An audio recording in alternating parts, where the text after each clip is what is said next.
जी नमस्कार, अस्सलाम वालेकुम। मेरे पास कई मैसेजेस आए हैं भाई लोग इस कुछ दिनों में कि मैं रघुराम राजन साहब के बारे में कुछ बोलूं। मैं कोई अर्थशास्त्री नहीं हूं, ना मैं कोई पॉलिटिशियन हूं कि मैं उनके बारे में कुछ बोलूं, मगर मैं हाँ इतना जरूर जानता हूं कि अगर मेरे घर में 100 रुपया है तो मुझे कितना खर्च करना है। रघुराम राजन साहब एक समझदार आदमी अनाड़ियों के बीच में फंस गए थे। प्रॉब्लम सारी ये है, और अगर आप लोग रघुराम राजन जैसे लोगों को संभाल के नहीं रखेंगे तो आपकी प्लेट में से खाना धीरे धीरे नादारद होता चले जाएगा। जिस देश से वो आए थे वो देश में ये सब जो आप देख रहे हैं वो ये सब है बच्चों के लिए, एक आम आदमी के लिए। ये देश एक आम आदमी ने बनाया है, ये देश एक छोटे मोटे व्यापारियों ने बनाया है। यहाँ पे अगर वॉलमार्ट आया है, सैम्स क्लब आया है, कॉस्को आया है, तो यहाँ पे छोटी मोटी दुकानों को भी कभी उजाड़ा नहीं गया। उसकी वजह ये थी कि यहाँ के जो पॉलिसी मेकर्स थे उन लोगों ने ये चीज़ का ध्यान रखा।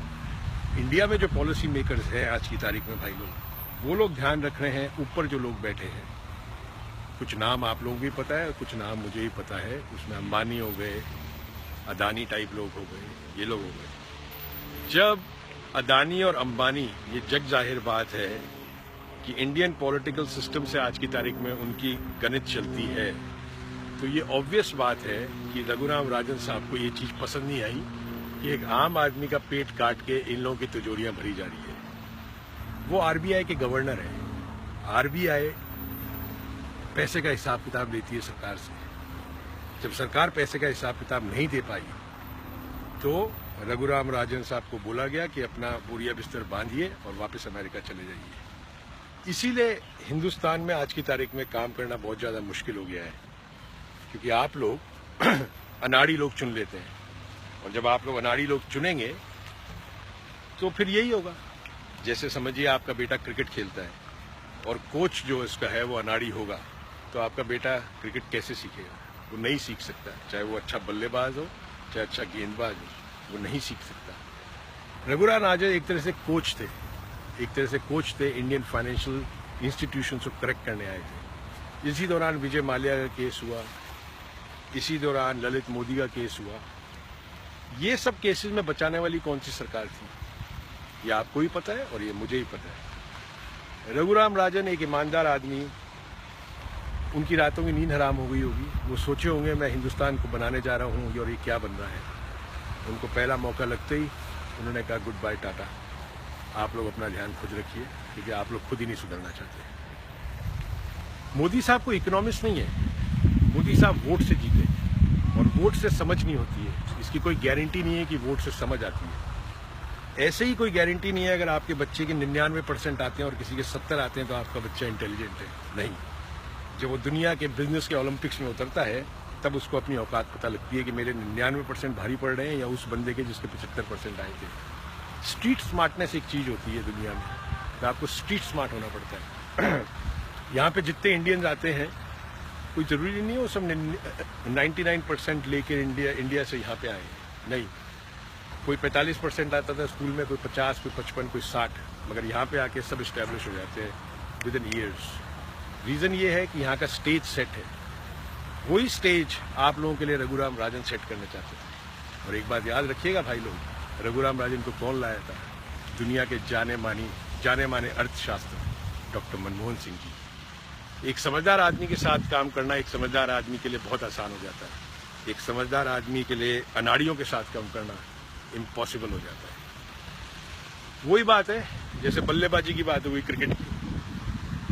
आप एक अनाड़ी आदमी है जो आधी पिच पे आके भाग के आपकी बॉल को मार रहा है या उल्टे सीधे शॉट मार रहा है, उसको आउट करना बहुत मुश्किल है, मगर उसमें अपना हुनर है आपको बेवकूफ बनाने का।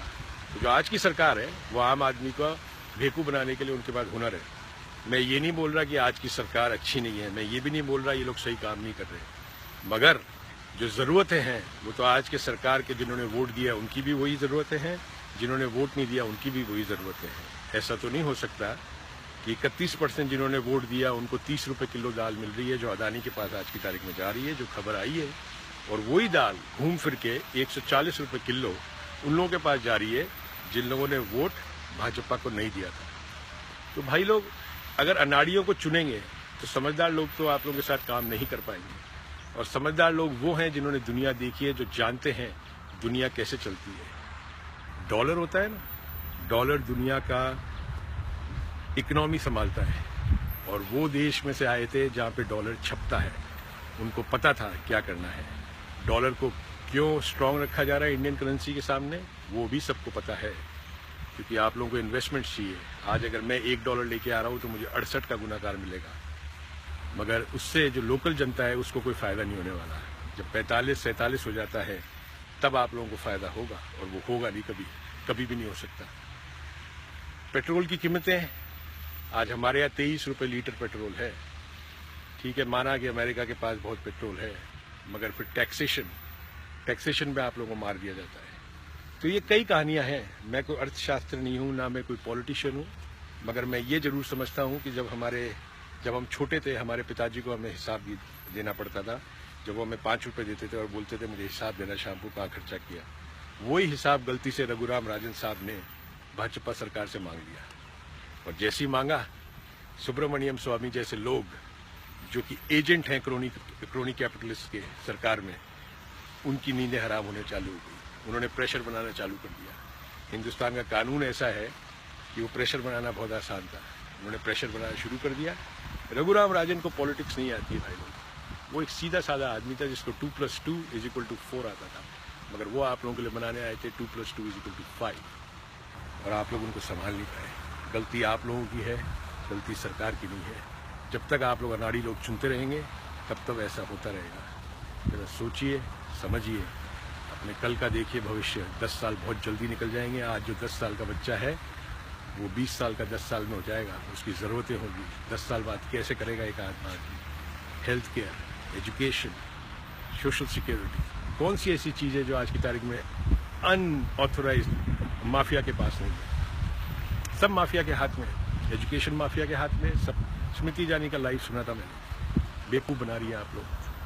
वो जो गांव में बैठा आदमी है, बच्चा जो नीचे बैठ के पढ़ता है, उसको एसएटी के बारे में क्या पता, उसको बर्कली के बारे में क्या पता, उसको येल के बारे में क्या पता। तो ये ऊपर के जो 20% है, ये उनके लिए है सरकार। This government is only for VVIPs and nobody else. And the problem in India is that media is giving them the cushion to operate the way they want to. That's the problem. So you need to bust the media and you need to understand when you vote. जब आप अपना चुनाव करेंगे किसी नेता का, तो हिंदू ये ना देखे कि मुसलमान है मैं इसको वोट नहीं दूंगा, और मुसलमान ये नहीं देखे कि वो हिंदू है मैं उसको वोट नहीं दूंगा। अगर अच्छे हैं तो आप जाके वोट दीजिए, पर उनसे सवाल पहले करिए। ये सब काम हमारे कब तक करके देंगे? और उनका रेजिग्नेशन लेटर पहले ही हाथ में रख लीजिए कि अगर आपने नहीं किया तो ये आपका इस्तीफा हमारे हाथ में, हम टिका देंगे आपके हाथ में। कुछ ऐसा करिए। रघुराम राजन जैसे लोगों को संभाल के रखिए। नायाब हीरा आया था आपके पास, आप लोगों ने हीरा खो दिया आज की तारीख में। Thank you so much.